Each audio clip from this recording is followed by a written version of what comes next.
So I'm Aron Taylor Smith and I'm here with the Hendy Group to talk to you through some of the hybrid features of the CUPRA Formentor. I've been lucky enough to get to use it this week as part of the 2022 British Touring Car Championship launch. So it's a nice way to kind of see the synergies that exist between the new regulations in the touring cars, which see the introduction of a hybrid motor, and also the crossover into what the road car has to offer. So I'll jump on in and we'll start running through everything on the inside. So what we'll do is we'll run through some of the unique features in this Formentor, because I think people don't realize just how much of a driver's aids and tools are within the car. So the first thing that I would check is you go through center dial, and that will bring you through a range of different options. One of the really smart things that I found in the car that I never really have had in a road car before were the likes of driver alerts for speed, lane assistance, so it tells you if you've been on a motorway where you're starting to wander, reversing sensors, cameras. I know it seems like such an odd point to make, but it makes the drive so much easier, to be fair. So flicking through the dash, there's a few different driver modes. So when you go into your driver profile, you can have the sport mode, comfort mode, and then you can individualize all of that. So the sport mode kind of stiffens up to how the suspension feels. It makes the car feel that little bit more racy, kind of like what the touring car feels like in comparison to a road car.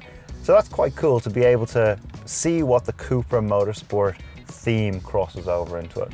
Next function is into our battery mode. Now, I've obviously been driving the car for the last few days, so at the moment I need to plug it in tonight, which I will, because most service stations have rechargeable ports. Like this Formentor is available with engines ranging from, I think it's 201 brake horsepower right up to 242. So it's a really fast car to be able to have also up to 188 miles per gallon. Another really cool feature about it is the background lighting in the car. Again, this is a really unusual feature that I'm yet to see in any other road car. So you can go through everything from, I don't know why, but I like to have it in the wellness mode. So you can have it in wellness, which it currently is. There's active, warm, and then you can individualize. So all the lighting and everything can be to what you want it to be. Because you have a look into the car and all the kind of the bronze feature of what CUPRA is littered around the car. And I kind of love that. I love that it has something that everyone knows that's so synonymous with motorsport. I think that's what's nice about having the Hendy connection with my own British touring car program. So now that we've kind of ran through kind of the battery and hybrid function of this car, let's jump into the touring car and I'll show you what's new in the 2022 CUPRA and how we utilize a similar hybrid system for this. So, first thing everyone sees when they look in a 2022 British touring car for the first time is our hybrid kit. So this is effectively our battery pack, how the whole hybrid system is run. So I'll talk you through kind of on the wheel itself, because the drivers ourselves have a lot more to play with this year.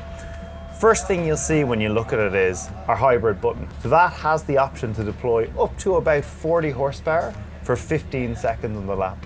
So no different to what you've seen in the Formentor. We've customized my display. So you'll have how many seconds you've used on this particular lap, how many laps you have remaining with your boost, and it's all about how to optimize the performance from it. On the hybrid feature, we have a few different maps. We have our normal performance mode, so it helps you deploy the power. We have our regen mode, which you'll see it lights up on the dash, so it's in constant regen. And that will start no different to the road car. It'll start regenerating power on the braking side in performance, and that allows you to deploy more power. So no different to the Formentor. It has to get plugged in and charged overnight to boost back up its EV batteries, so we have the performance that we can deploy. I would say this car is always in sport mode in comparison to what the Formentor is, but at the same time, we can tune everything to suit our driver. No different to what's tunable in the road car.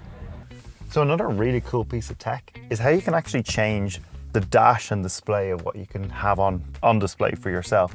So going through a few different ranges, and it's different visuals. Like, you normally get into your standard road car and they're fixed dials, nothing can change. You can't personalize everything.